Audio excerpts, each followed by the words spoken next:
What if you drew just one thing in over 50 different ways? I did, and it really refreshed how I see art. Hi everyone, here's a task that's not only fun and challenging, but also gives you a plethora of ideas to work from in your future projects. By the end of this video, you'll have a really fun creative challenge to try, a ton of style ideas and a new way to break out of art block. And I'll show you each and every style I managed to create along the way.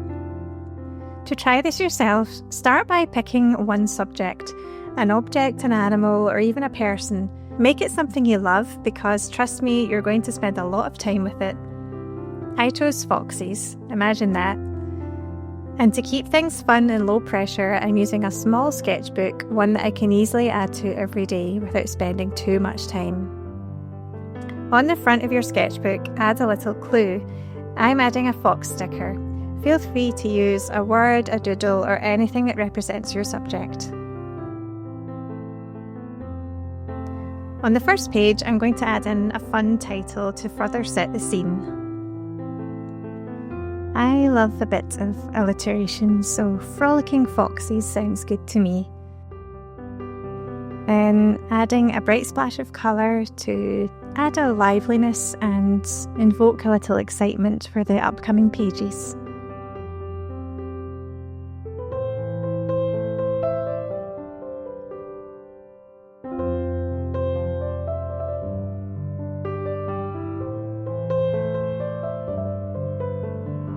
Okay, now the real fun begins.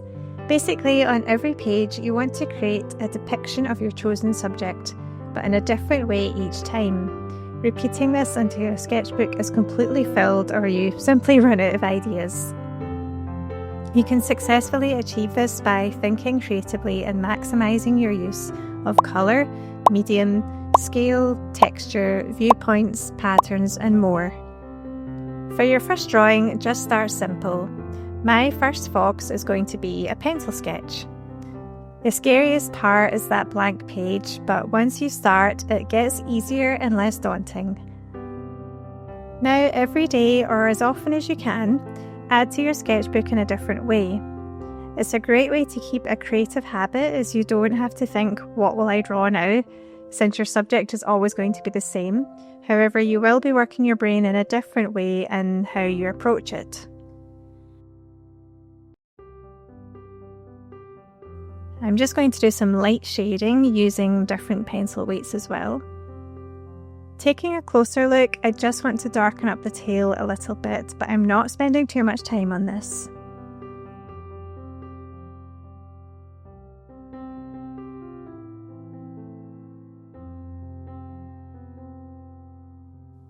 Okay, I think I'm happy with that. So I'll talk you through the rest of the ideas that I did to give you some inspiration on what you could do. So there are 50 in here, and you've seen the first one, so we'll go straight to the second one, which is watercolour. However, this paper isn't watercolour paper, it's very smooth and quite thin, so the result was different from what I usually get from using watercolours. However, this is fine and it acts as one of the ideas, so you can use the same medium but using different paper for different results. So this is watercolour, and then I went over it with some very fine liner as well, and that was the result that I got. So I like that one. Number 3 was coloured fine liner. So I've got some messy lines in here, and I did this quite fast, and I like the result of it. It's got a sort of liveliness about it. You could almost imagine it being animated. So that was that one, and it only took about 10 minutes. 4 was coloured pencil. This was actually watercolour pencils, but I didn't go ahead and activate it with water. I just treated them like normal coloured pencils for this one. I don't actually have regular coloured pencils. I'd quite like to get some. But yeah, this was this one, so it wasn't too blended in or anything. Again, it's quite fast and sketchy, but it's quite nice. With the sort of different colours here, it's creating a kind of striped effect. So another one of these you could do is then you could go ahead and blend them in. with a blender pen or with water to activate it. So that's another few ideas on top. Number 5 is basically just cutting out pieces of scrap card that I had in different colours and then layering them on top to create this cute little fox guy. It's quite a childlike one, but yeah, I like it. And that's just stuck down with some Pritt stick and one of those little glue sticks. That was quite a fun one to do.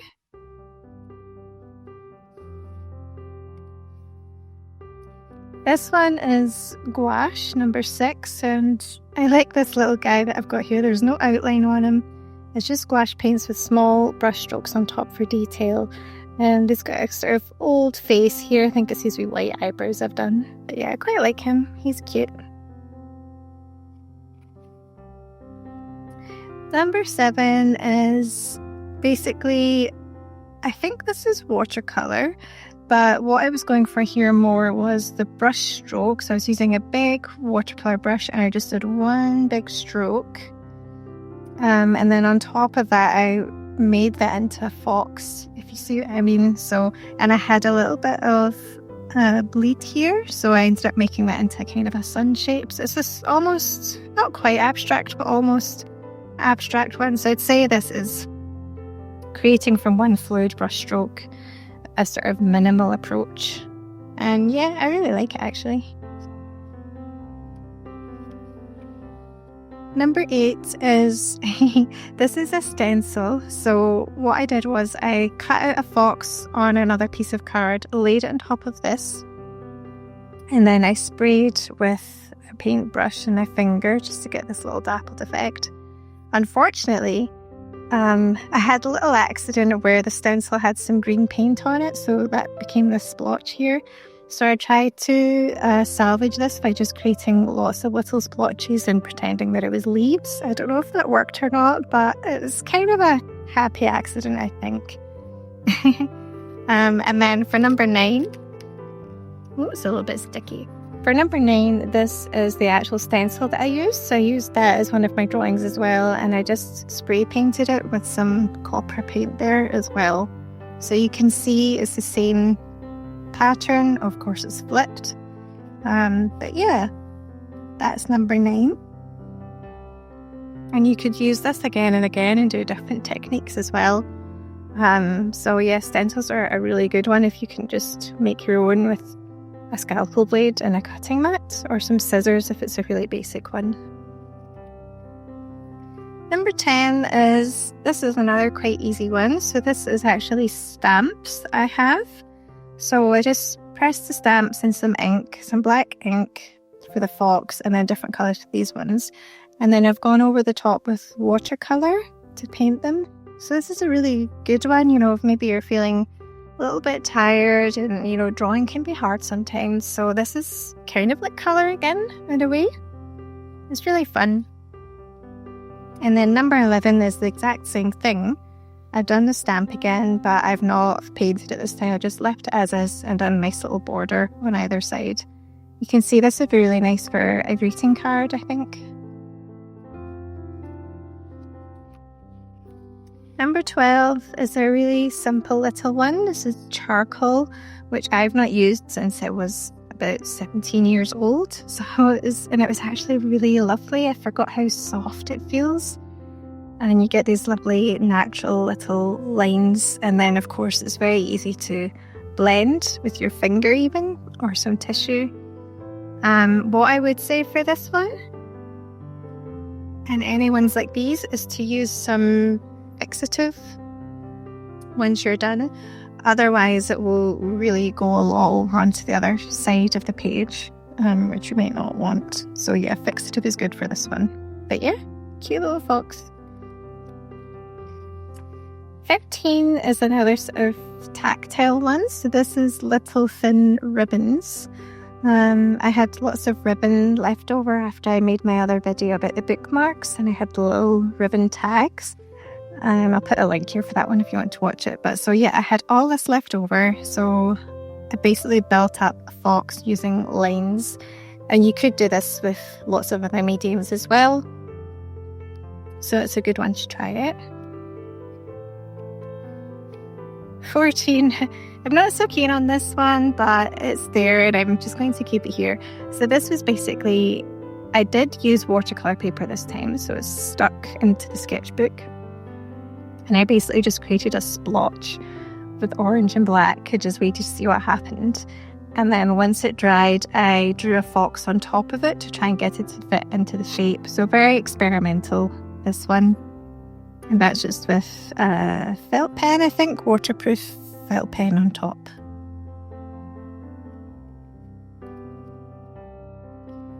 "15, this little guy is been made with pastel pencils.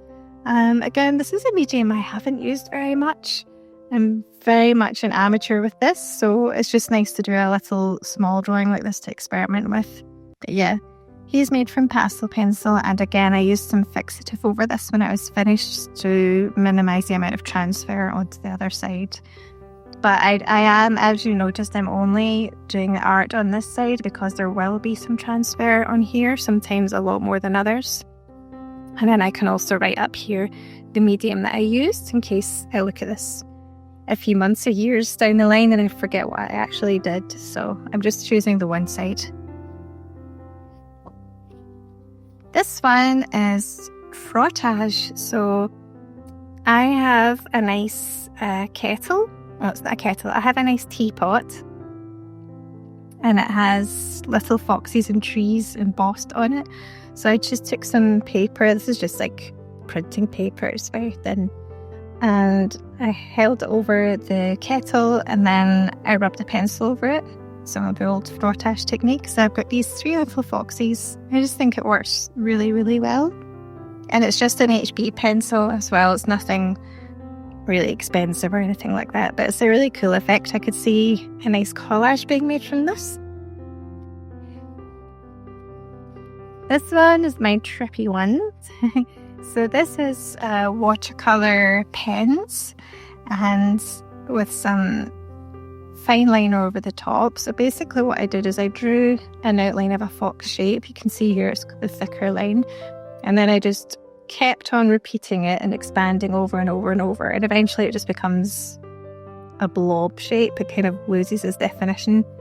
It's a nice effect. I do like it. It's quite hypnotic and meditative doing this one. So yeah, that was enjoyable. This one is thread.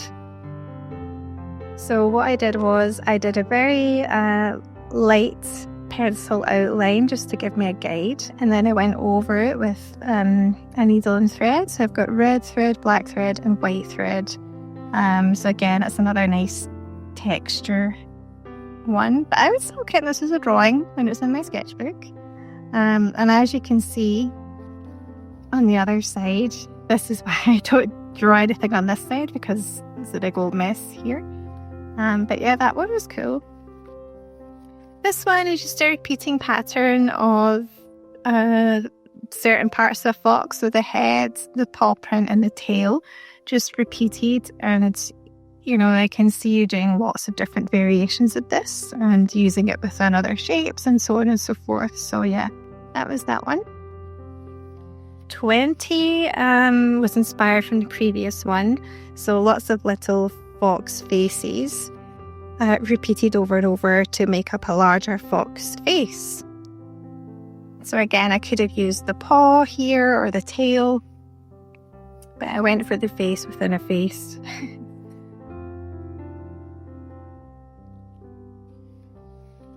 This one is very simple. It might not look like much, but that's because it's a continuous line drawing. So you've probably heard of this, but basically you can use a pen or a pencil. I've gone for actually a brown fine liner here.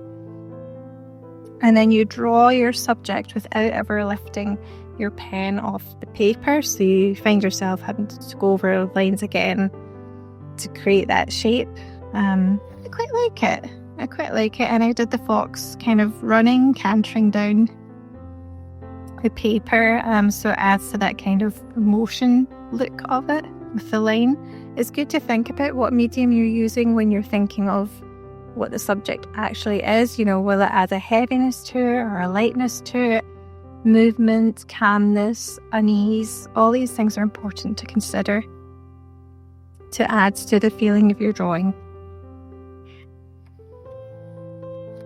22 is a Biro, so it's just a black Biro. I think it's just like a big pen I used. And yeah, straight on, no pencil with this one first, being brave. There will be mistakes, but it doesn't matter, especially with black Biro, you could just go over. So yeah, that's a good one. This is probably the best medium for doodling with, I think. We all like to doodle with a wee Biro in our hands. This one is another stencil, but I drew a different stencil shape this time. And then I pressed my finger into some ink, stamp ink, and just pressed. So if I go very close, maybe you can see like my fingerprints in there. It's a nice effect, that one. 24, oh, I don't like this one, but I have to show it. So this was me working with masking fluid, but I didn't have a nice thin nib for it to come out of. Basically, the masking fluid got dried up, so I had to just use the back end of a paintbrush. So with masking fluid, basically you paint down what you don't want the paint to cover, and then when it's dry, you do a paint wash over it, and then peel off the masking fluid, and that's what you'll be left with. But it's very, very messy. If you're going for a certain look, that's good, but yeah, I need to figure out a way to improve applying masking fluid, but that's another method there. 25 is halfway through. So this little guy looks like a cat, I know, but I actually really like this one. For this one, I went outside and I found 2 sticks that were just lying on the ground. And then I dipped them into Indian ink and I drew with the stick, and it gives this really lovely look. I just really like it. It looks kind of Japanese, Chinese maybe, calligraphic. Yeah, I really like this one and I want to do more of this kind of thing. Maybe the next one will look more like a fox and less like a cat. So now doing a couple of reversed ones, so working with black card. So just sticking that into the sketchbook, and then for this one I've gone for a bronze aqua ink. So I just mixed that with a little bit of water and then painted it onto the black card, and it's quite nice and shimmery as well.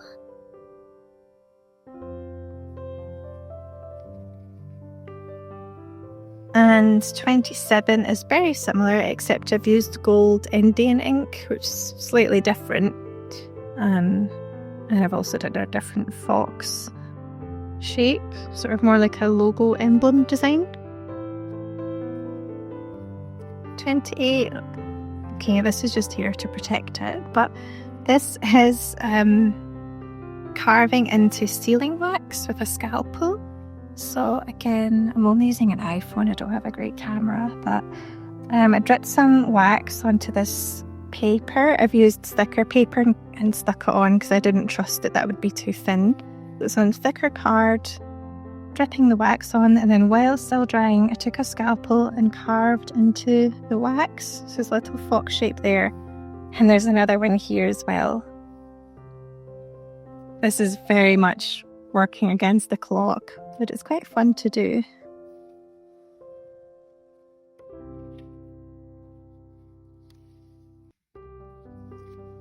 And then this one is pastel pencil, which I did previously, but as I said, it counts if you change the paper type.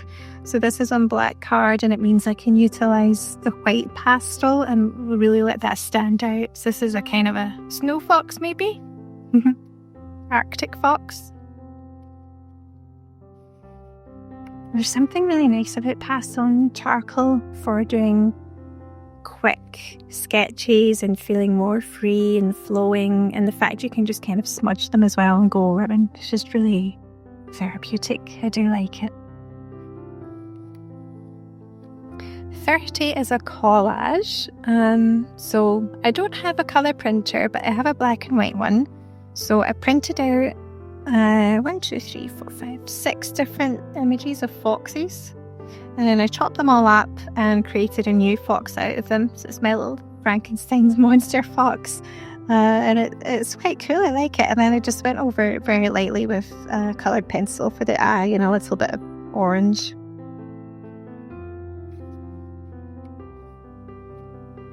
"31 is cutting into the sketchbook paper and then gluing it with the next page. So there's a little pocket, and then inside that I've stuck in lots of cut out pieces from a page of a book. I have a book that I keep, just the one book that I use for art projects. So I cut pages out and put things. One of my very first videos is about book art. I'll link that here if you want to go and watch that. But yeah, I was using the same book to do this. And then I found a nice little statement within it, such an abundance, so I've stuck that in there. And you can't see it on the other side, as I say, because I've glued the next page onto it, so it's all contained within there. 32 is stippling. I like this one. I like their little happy expression. So I've got a stretching fox here, and using the stippling effect with a brown, very fine liner, 0.1 it says here. So yeah, stippling effect is basically just drawing continuous dots, and then you can draw them, well, dot them much closer together where you want a shadow or, you know, dark areas, and then spread them out more when you want it lighter, and you create an image from that. And I enjoyed this more than I thought I would, actually. It's really nice seeing it just come together towards the end. This one, I remember doing this. I was running out of ideas at the time when I was having a coffee. And I thought, oh, why don't I actually just use the coffee to draw my next fox? So that's exactly what I did. This is painted with coffee. So it was instant coffee granules. And I just put them on my paint palette with a little bit of water. More water when I wanted it lighter and less water when I wanted it darker. Kind of like working with watercolour. So this is my little coffee fox. Oh, I like this one. This one is a little fox in a scene inside a bigger fox. So I began by drawing an outline of a fox looking up. And then within that, I created a little scene with another fox who's also looking up. And this is painted with watercolour. Yeah, just watercolour, basically. No outlines on this one either. But yeah, I really like how this one turned out, and I would like to do this on a larger scale. So again, that's why it's great having these small sketchbooks that can inspire you for bigger pieces later on. This one didn't work out as much as well as I'd hoped. So I'd not really done cross hatching before, so this is kind of like my first go. So it's not great, but I tried. So this is cross hatching is basically doing horizontal and vertical lines, creating a sort of crisscross effect, kind of like the stippling one. You do more where you want it darker shadows, and then less where you want it lighter. And also, depending on how you draw the direction of the line, you can create a sort of 3D effect. So here's kind of curved to try and show the roundness of the tail. So that was that one, and that was just with a very fine liner, 0.05 pen. This is a nice little abstract one. This is watercolour paints. Remembering that it doesn't blend so well on this paper. But that was quite good here because I didn't want it to blend too much. I wanted the orange fox and then the blue background. And once I did that sort of basic shape, I laid cling film over the top and let it dry. And that's how I ended up with these nice, cool little textures and shapes. And then once that was all dry, I then just went over it very quickly with short little curved lines, just to emphasize the fox within there and bring him more to the foreground. That was a nice one. This one is oil pastels. Again, I had never used oil pastels before, at least I can't remember using them. I found them kind of good fun, but I think I've got a lot to learn. It also transferred a lot onto this side of the paper. But yeah, oil pastels, kind of blending them in. I want to try this more. I don't even use oil paints either, so it was very new for me. And then I tried it again for 38, but this time I went over the whole paper and then I carved into it with some, I think it was with some scissors, to create the fox within there. And I went for a nice sun because it was a lovely warm orange colour.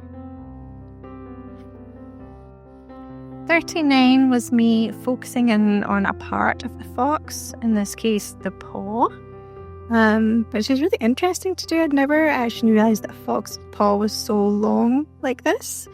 And that's with pencils. It's with various thicknesses of pencil, I think from HB to 6 or 7B for these paw pads here. So again, if you're doing something like an inanimate object, you could focus in on it. So say you were doing a teapot, you could just do the lid of the teapot or the underside teapot. There's just different ways to approach it, looking at it from different angles. 40, so it's down to the last 10 now. This one is gouache paint, and I was focusing on the style. So this is like a Japanese style mask. I know that Japanese foxes are very popular, kitsunes and so forth, so I thought I'll do one of them. And then I continued that theme of different cultures with a sort of tribal Aboriginal style look. I really like this one. So I broke up the fox into simple little shapes and then did patterns within them. This is a mixed media as well, so it's watercolour pencil, pen and gouache for the white as well. 42 is making an F out of foxes. So that was really fun. I don't know why, but I wanted to give them little collars. I think actually I had a little space in here, so I just filled it a bit with the collar. And this is watercolour and Fineliner. This is a digital art, so I made this in Adobe Illustrator. You'll recognise my lovely little fox here with my logo, but now they're the full piece. And yeah, again, don't have a colour printer, so it's just printed in black and white, but it does the job. You could also use, you don't need to have Adobe to do something like this. You could use Procreate, which is much more affordable. Yeah. This is a silly one. So recently I bought some cutlery, and the cutlery was attached to the box with little wire ties. And because I've had this on my mind, like, oh, how is going to draw something? I thought, oh, I can keep those and try and make something with it. So I usually do keep things like this and put them in a craft box. So yeah, I just took the wire ties and manipulated them to try and make a kind of crude little fox face. There you are. And it's thin enough that it can fit in the sketchbook. And then I used thread again to attach it to the page because glue just wouldn't work here. So yeah, you can see it's threaded in the back and then just with some tape held down. And then 45 is acrylics. Believe it or not, I hadn't worked with acrylic paint either. So by doing this project, I've worked with a lot of new mediums, which is great. But yeah, so very much a beginner noob here with this. But I really liked working with acrylics and I want to do more of that. It seemed easier than watercolour. But yeah, so I started it with pencil and I did a little many-tailed fox this time just to fill up this part of the page. I thought it was a better composition. And then yeah, I went over with acrylic and then very light brown fine liner just for a bit of definition. 46 is my Picasso-inspired watercolour with some pen outline. So this one's quite good if you're feeling insecure about your drawing skills or your level of drawing, your proportions and all this kind of thing, because it doesn't matter when you're doing this style. You know, you could have one eye bigger than the other and various crazy things and it'll still look pretty cool. So yeah, I've ended up with a kind of stained glass effect here and I really like it. Maybe a little cat-like again, but foxes and cats are similar. That's my excuse. 47 is little split pins, I think you call them, in here. So it's got posable legs, head and tail. And again, this is slightly thicker paper than this paper, just so it folds up more over time when you're manipulating these. But yeah, my little puppet fox. Isn't she cute? 48 is, I just made a little logo. I didn't spend a lot of time on this, but you should spend a lot of time on logo design. It's important.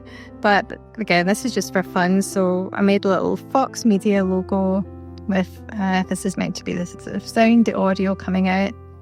Yeah, so whatever your subject is, try and make it into a logo and come out with a little name for it as well.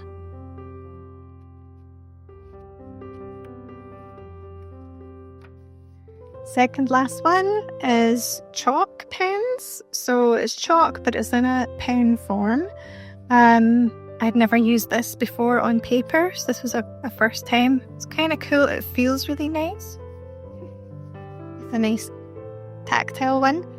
And I went over it with pen as well. So yeah, I quite like that more sort of stylized look. I tried to go for sort of yellow highlights here where the light would be hitting it. And then the last one, ta-da, it's my little pop-up one, little pop-up fox. So he's cut out of other card, folded and then stuck down. And that's that one. So yeah, that's all 50, and I still have a lot of pages left. So I need to think of more. If you can think of other ways I can approach, please write down in the comments and I will continue to add to this book. When your sketchbook is complete, you'll not only feel so proud of it, but you'll also have a personal idea bank for ways to approach future projects. It's so useful. So are you up to the challenge? I think you are. Let me know in the comments what subjects you'll pick, and also which fox was your favourite. Please like and subscribe if you found this inspiring. Thanks for watching.